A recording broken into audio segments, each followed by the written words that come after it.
Today we got a question from D who says he loves the videos and all the information that we share here, but he has a question about a potential dick move. If you're not familiar with that term, basically those are terms, that, at least for me, for moves in jiu-jitsu that are a bit uncouth. Maybe you shouldn't use them, okay? But nonetheless, he says during live rolls, there's a couple guys that he rolls with that will basically take their fist and push it into his mouth or into his nose or his neck. And he said that it's not an accident because he notices that these same guys do it over and over again to him in certain situations. Now, he says it's not an accident like where they're grabbing fingers, or maybe as a guy you reach in for half guard and you grab the nuts on accident. So they're intentionally doing it. Now, here's his question. He tries not to lose his temper, but it definitely causes him to increase his intensity when he rolls. He says he tries to like smash him afterwards. But he's asking, basically, is putting a fist into the nose, mouth, neck region, is that like pushing it into the dick move territory, or is it acceptable? So D, thank you for the question, brother, and I will sort of talk about that idea with you, show you when it's okay to use and when it's acceptable, and then when it sort of veers into the territory of you being an asshole on the mat. As always, this is my lovely assistant, Mr. Adam Wilson.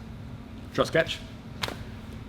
Let's get started. So here's the deal. I like using the fist sometimes, and I'll show you a few different places where I use it and why I think it's acceptable.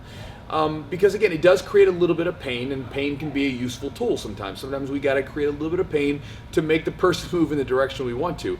But there is a point where, okay, now we're getting into the sort of territory of you being just a dick. You're being an asshole.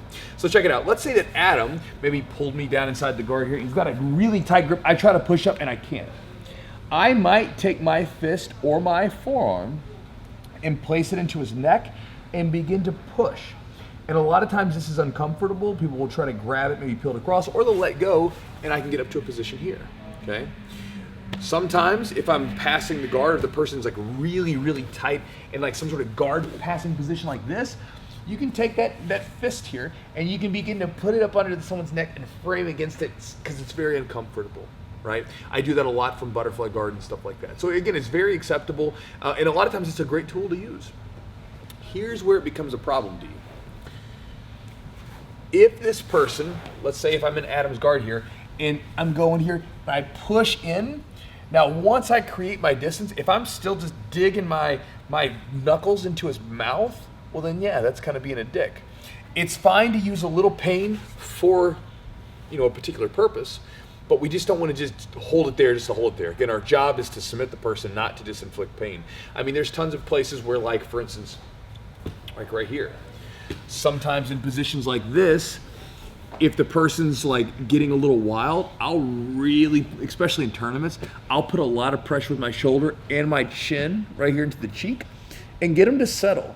If they're really bucking or whatever, I'll get down here and get really tight.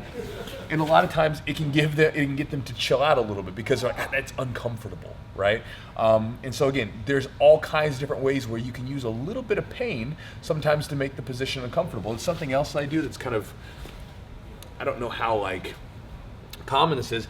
If someone's pulling into me sometimes, like right here, like on the collar, like sometimes I'll actually stick my elbow right into the solar plexus, not the center, but like right here to the side. And so as he's like pulling me into me, sometimes I'll kind of dig it in there and just kind of work myself back up. But there's all kinds of little weird tricks where you can use a little bit of pain to avoid situations. But the key is what are you using it for, right? If you're using it for a technical end, I think it's acceptable. And again, we're not playing patty cake, so it is a tough sport and it's going to be painful sometimes. And if you ever fight, or if you ever compete, or should you ever find yourself in a fight outside of the gym, when I said fight originally, I was talking about MMA, then you're going to have to be able to deal with pain in uncomfortable situations because people are definitely going to do it.